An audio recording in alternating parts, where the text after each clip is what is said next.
Meaning of handbasket. Handbasket. Handbasket. Handbasket. Handbasket. The most common idiomatic expression that includes the word handbasket is going to hell in a handbasket. This phrase is used to describe a situation where things are quickly deteriorating or getting worse.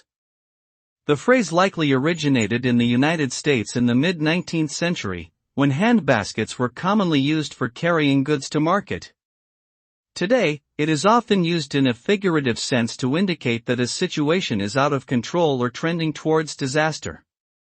Overall, handbasket is a somewhat archaic term that is most frequently heard in this specific idiom.